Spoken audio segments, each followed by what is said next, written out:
Baik, Assalamualaikum warahmatullahi wabarakatuh. Perkenalkan, nama saya A.M. Yusran Masdidan, mahasiswa Unhas dengan NIM H0712310664. Nah, kali ini saya akan membahas tentang transformasi digital, strategi, dan implementasi, yaitu perencanaan dan desain transformasi digital, identifikasi kebutuhan, arsitektur sistem, dan aspek organisasi, keuangan, serta sosial. Nah, adapun yang akan kita bahas adalah yang pertama yaitu pendahuluan transformasi digital, analisis kebutuhan transformasi digital, identifikasi stakeholder dan perannya, perencanaan strategi dan roadmap implementasi, perancangan arsitektur sistem informasi, pemilihan teknologi dan platform pendukung, evaluasi dan pengukuran keberhasilan transformasi, dan yang terakhir yaitu kesimpulan, strategi dan rencana keberhasilan transformasi digital. Nah, pertama-tama di bagian pendahuluan transformasi digital. Nah, di sini kita akan memahami proses transformasi yang relevan di era modern. Yang pertama yaitu dasar-dasar transformasi digital, di mana transformasi digital merujuk pada integrasi teknologi digital ke dalam setiap aspek operasional perusahaan yang mengubah cara perusahaan beroperasi dan memberikan nilai kepada pelanggan. Nah, transformasi digital adalah sebuah proses yang mengubah cara organisasi beroperasi dengan mengintegrasikan teknologi digital ke dalam setiap aspek bisnis. Teknologi bukan hanya sebagai alat tambahan, tetapi sebagai inti dari operasional organisasi. Melalui penerapan teknologi digital, organisasi dapat meningkatkan efisiensi operasional, mempercepat pengambilan keputusan, dan menyediakan pengalaman pelanggan yang lebih baik. Hal ini bukan hanya soal memperkenalkan teknologi baru, tetapi lebih kepada merancang ulang cara kerja yang ada agar lebih relevan dengan tuntunan zaman. Namun, transformasi digital tidak berhenti hanya pada penerapan alat atau platform baru. Proses ini mencakup perubahan budaya yang mendalam dalam organisasi, karyawan dan manajer yang perlu mindset yang terbuka terhadap teknologi, serta siap untuk belajar dan beradaptasi dengan cara baru dalam bidang kerja. Hal ini menuntut adanya pemimpin yang dapat menginspirasi dan memotivasi tim untuk berinovasi. Tanpa perubahan budaya yang mendukung, teknologi yang diterapkan tidak akan maksimal memberikan hasil. Nah, selanjutnya itu signifikansi dari transformasi di era digital. Nah, di tengah pesatnya perkembangan teknologi, transformasi digital menjadi penting untuk menjaga daya saing, meningkatkan efisiensi proses, dan merespons kebutuhan pelanggan yang lebih baik. Nah, perkembangan teknologi informasi dan komunikasi ini telah membawa dampak yang sangat besar dalam berbagai sektor, terutama dalam dunia bisnis, di mana teknologi-teknologi baru seperti cloud computing, big data, artificial intelligence or AI, Internet of Things atau IoT, dan blockchain yang tidak hanya mengubah cara organisasi beroperasi, tetapi juga menciptakan berbagai peluang baru yang sebelumnya tidak terbayangkan. Setiap teknologi ini memberikan keuntungan yang signifikan dalam hal efisiensi, kecepatan, dan kecanggihan dalam mengambil keputusan. Organisasi yang mampu memanfaatkan teknologi ini dengan baik akan memberi keunggulan kompetitif yang sangat besar. Contoh, cloud computing misalnya, memungkinkan organisasi untuk menyimpan dan mengelola data secara efisien tanpa harus memiliki infrastruktur fisik yang besar dan mahal. Dengan cloud, organisasi dapat mengakses data dan aplikasi dari mana saja dan kapan saja yang meningkatkan fleksibilitas dan kolaborasi antar tim. Teknologi ini sangat penting dalam mendukung operasional yang lebih cepat dan lebih hemat biaya. Big data juga memainkan peran yang sangat vital dalam memberikan wawasan yang lebih mendalam tentang perilaku pelanggan, tren pasar, dan pola operasional yang bisa dioptimalkan lebih lanjut. Sementara itu, kecerdasan buatan atau AI dan Internet of Things atau IoT membuka dimensi baru dalam analisis dan otomatisasi. AI membantu organisasi untuk membuat keputusan yang lebih cerdas dan cepat dengan memproses informasi dalam jumlah besar. IoT di sisi lain memungkinkan perangkat lunak untuk saling terhubung dan bertukar data secara real-time dengan memberikan informasi yang sangat berharga untuk perbaikan operasional dan layanan pelanggan. Keduanya membantu organisasi untuk lebih responsif terhadap kebutuhan pasar dan lebih efisien dalam menjalankan proses bisnis sehari-hari. Blockchain juga, meskipun lebih dikenal dalam konteks cryptocurrency, memiliki potensi besar dalam menciptakan transparansi dan keamanan dalam transaksi bisnis dengan sifatnya yang terdesentralisasi dan aman. Blockchain dapat digunakan untuk memastikan integritas data, mengurangi penipuan, dan meningkatkan kepercayaan antara berbagai pihak dalam transaksi bisnis. Teknologi ini memberikan kesempatan bagi organisasi untuk menciptakan model bisnis baru yang lebih aman dan efisien, serta membuka jalan untuk inovasi dalam berbagai sektor industri.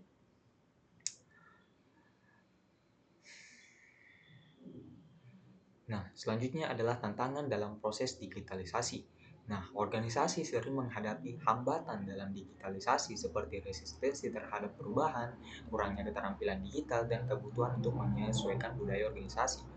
Nah, pada proses transformasi digital memang tidak dapat dilakukan secara instan. Ini bukanlah suatu perubahan yang bisa dilakukan dengan tergesa-gesa, melainkan sebuah perubahan yang membutuhkan perencanaan matang dan pemahaman mendalam tentang kondisi organisasi saat ini, sebelum memulai langkah-langkah konkret dalam transformasi digital. Organisasi perlu mengevaluasi posisi digital mereka saat ini, yang dimana hal ini termasuk menilai sejauh mana teknologi telah diterapkan dalam operasional sehari-hari, serta melihat kekuatan dan kelemahan internal yang ada. Dengan pemahaman ini, organisasi dapat merancang langkah-langkah yang lebih cepat sasaran dan efisien dalam perjalanan transformasi mereka.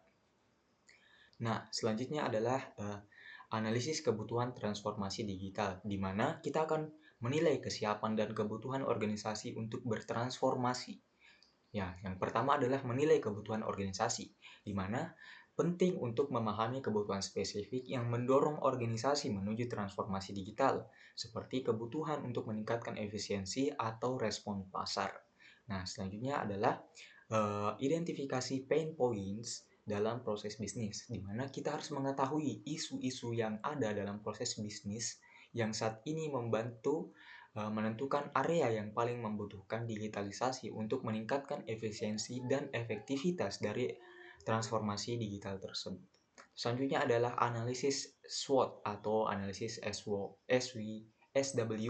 dalam transformasi, di mana dalam melakukan analisis SWOT untuk mengidentifikasi kekuatan, kelemahan, peluang, dan ancaman dalam konteks adopsi digital memungkinkan organisasi untuk merencanakan langkah yang lebih strategis. Nah, selanjutnya adalah mengenali peluang dari digitalisasi itu sendiri, di mana peluang digitalisasi dapat mencakup layanan baru, pemanfaatan teknologi yang lebih baik, dan peningkatan pengalaman pelanggan yang dapat menjadi pendorong pertumbuhan yang signifikan. Selanjutnya adalah identifikasi stakeholder dan peranannya, di mana hal ini berfungsi untuk menentukan pihak-pihak yang terlibat dalam proses transformasi. Nah, yang pertama adalah identifikasi pemangku kepentingan utama atau main stakeholder, di mana kita harus mengenali semua pemangku kepentingan, termasuk individu dan kelompok yang akan terpengaruh oleh proyek transformasi digital ini. Nah, hal ini adalah langkah awal yang sangat krusial untuk pengembangan dan transformasi digital. Nah, selanjutnya adalah peran manajemen dalam proses, di mana manajemen ini berperan penting dalam mengerahkan visi transformasi, memberikan dukungan, dan memastikan semua departemen bersinergi untuk mencapai tujuan. Selanjutnya adalah peran karyawan di era digital, di mana karyawan sebagai salah satu stakeholder atau pemangku kepentingan utama adalah ujung tombak dalam implementasi teknologi baru tersebut. Nah, implementasi teknologi baru ini melibatkan mereka dalam proses dan pengambilan keputusan yang sangat penting untuk keberhasilan dari transformasi digital yang akan kita lakukan. Selanjutnya adalah kepentingan pelanggan dalam transformasi. Nah, di mana pelanggan ini harus menjadi fokus utama dalam transformasi digital ini, di mana pengertian mengenai kebutuhan dan harapan mereka sangat penting dalam merancang pengalaman digital yang memuaskan, di mana kita harus berusaha untuk membuat sistem transformasi digital yang sangat efisien dan tidak menyulitkan bagi pelanggan kita. Selanjutnya adalah mitra teknologi sebagai pendukung, di mana kemitraan dengan penyedia teknologi yang tepat dapat mempercepat proses transformasi dan memberikan keahlian serta sumber daya yang diperlukan, di mana kita harus memilih siapa sih mitra kita dalam pembangunan atau pembuatan transformasi digital ini. Kita harus menentukan harga yang paling tepat serta bagaimana cara kerja dari proses transformasi digital ini untuk menentukan mitra yang terbaik untuk perusahaan kita. Selanjutnya adalah perencanaan strategi dan roadmap implementasi, di mana hal ini berisi rencana terstruktur untuk mencapai tujuan dari digitalisasi. Nah, ada beberapa cara untuk mencapai tujuan digitalisasi ini. Yang pertama adalah dengan menggunakan strategi jangka pendek hingga jangka panjang, di mana dengan memiliki strategi terstruktur, terukur, dan jelas dalam berbagai konteks waktu, atau membimbing organisasi melalui setiap transformasi, termasuk rencana lanjutan untuk adaptasi jangka panjang. Selanjutnya adalah roadmap teknologi yang jelas, di mana kita harus menetapkan langkah-langkah kunci dan waktu yang tepat dalam proses implementasi teknologi untuk membantu memastikan semua pihak memahami jadwal dan target yang harus dicapai. Selanjutnya adalah reformasi proses bisnis, di mana kita harus menganalisis dan merancang ulang proses bisnis yang akan membantu mengeliminasi langkah-langkah yang tidak efisien dan memanfaatkan teknologi secara optimal. Selanjutnya adalah pengembangan kapabilitas digital, di mana investasi dalam pelatihan karyawan akan meningkatkan keterampilan dan kapabilitas digital di dalam organisasi, serta membantu mengatasi resistensi terhadap perubahan. Selanjutnya perencanaan arsitektur sistem informasi, di mana ini merupakan dasar untuk infrastruktur digital yang mesti berfungsi secara efektif. Nah, yang pertama adalah merancang arsitektur informasi yang efisien, di mana perancangan arsitektur sistem informasi ini melibatkan pengorganisasian struktur informasi dan proses bisnis yang memungkinkan pertukaran informasi yang lebih efisien. Selanjutnya adalah struktur arsitektur data, di mana hal ini menentukan bagaimana data akan disimpan, dikelola, dan diakses yang akan memastikan bahwa informasi selalu tersedia dan dapat digunakan untuk pengambilan keputusan. Nah, selanjutnya adalah integrasi aplikasi dan sistem yang tepat, di mana kita bisa mengidentifikasi aplikasi yang harus diintegrasikan dan bagaimana sistem akan berinteraksi satu sama lain, penting untuk efisiensi operasional. Selanjutnya adalah infrastruktur TI yang solid atau teknologi informasi yang solid, di mana hal ini dilakukan untuk menjamin bahwa infrastruktur TI yang mendasari cukup kuat untuk mendukung sistem yang direncanakan di server hingga keamanan jaringan. Selanjutnya adalah pemilihan teknologi dan platform pendukung, di mana kita akan mempertimbangkan kunci dalam memilih solusi digital. Nah, pertama yaitu kunci teknologi dalam transformasi. Kita akan menggunakan atau merencanakan platform apa dan teknologi apa yang kita gunakan, di mana misalnya seperti kita menggunakan teknologi seperti cloud, IoT, AI, dan big data yang merupakan fondasi untuk mendukung inisiatif transformasi, membawa efisiensi dan mengoptimalkan proses. Selanjutnya adalah kriteria dalam memilih platform, di mana kriteria seperti skalabilitas, biaya, keamanan, dan dukungan dapat membantu organisasi memilih platform yang tepat untuk kebutuhan spesifik mereka. Selanjutnya adalah tools dan resource untuk transformasi digital, di mana pemilihan alat bantu yang tepat dari perangkat lunak, manajemen proyek, hingga alat analisis data sangat penting untuk kelancaran proses transformasi. Selanjutnya adalah evaluasi dan pengukuran keberhasilan dari transformasi. Setelah kita melakukan perencanaan, lalu mengimplementasikan, kita harus mengevaluasi apakah transformasi digital atau digitalisasi ini berhasil. Nah, dilakukan dengan cara menilai dampak dan efektivitas inisiatif transformasi. Nah, hal ini dilakukan dengan beberapa cara, seperti menggunakan indikator kinerja utama atau Key Performance Indicator atau disingkat dengan KPI.